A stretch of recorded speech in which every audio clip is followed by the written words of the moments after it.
தமிழ்நாட்டின் நாணய வரலாறு மிகவும் தொன்மையானது மற்றும் சுவாரஸ்யமானது. சங்க காலம் முதல் இன்று வரை தமிழர்கள் பயன்படுத்திய நாணயங்கள் அவர்களின் வணிகத் திறமையையும் கலை உணர்வையும் பறைசாற்றுகின்றன. தமிழ் நாணய வரலாற்றின் முக்கிய காலகட்டங்கள் இதோ. 1. சங்க கால நாணயங்கள். கிமு 300 கிபி 300 சங்க காலத்தில் சேர, சோழ, பாண்டிய மன்னர்கள் தங்களுக்கு என தனித்தனி நாணயங்களை வெளியிட்டனர். இவை பெரும்பாலும் செம்பு மற்றும் வெள்ளியால் ஆனவை. பாண்டியர் இவர்களது தொடக்க கால நாணயங்கள் சதுர வடிவில் இருந்தன. ஒரு பக்கம் மீன் சின்னமும் மறுபக்கம் யானை அல்லது பலிபீடம் போன்ற உருவங்களும் இருந்தன.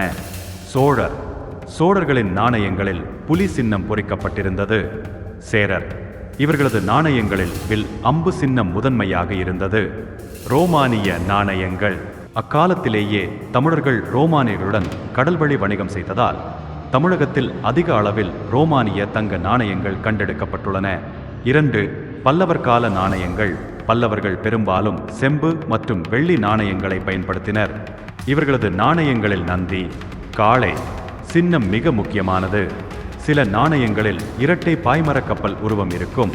இது அவர்களின் கடல் வலிமையை காட்டுகிறது. 3. பிற்கால சோழர்கள். பொற்காலம். ராஜராஜ சோழன் மற்றும் ராஜேந்திர சோழன் காலத்தில் நாணய முறை மிகவும் சீரமைக்கப்பட்டது.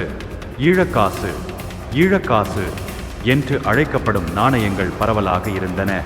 நாணயத்தின் ஒரு பக்கம் நின்ற நிலையில் ஒரு மனித உருவமும் மறுபக்கம் அமர்ந்த நிலையில் ஒரு உருவமும் இருக்கும். இவர்கள் தங்கம், வெள்ளி மற்றும் செம்பு நாணயங்களை வெளியிட்டனர்.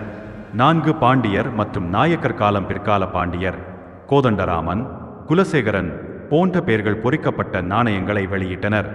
மீன் சின்னம் தொடர்ந்து பயன்படுத்தப்பட்டது. நாயக்கர்கள். மதுரை மற்றும் தஞ்சை நாயக்கர்கள் மீனாட்சி அம்மன், சொக்கநாதர் அல்லது விஷ்ணு போன்ற கடவுள் உருவங்கள் கொண்ட நாணயங்களை வெளியிட்டனர். 5. ஐரோப்பியர் மற்றும் பிரிட்டிஷ் காலம். ஆங்கிலேயர்கள். கிழக்கிந்திய கம்பெனி வருகைக்கு பிறகு பகோடா அல்லது வராகன் எனப்படும் தங்க நாணயங்கள் புழக்கத்தில் இருந்தன. பின்னர் 1835 இந்தியா முழுவதும் பொதுவான நாணய முறை கொண்டு வரப்பட்டது. ரூபாய் முறை அமலுக்கு வந்தது.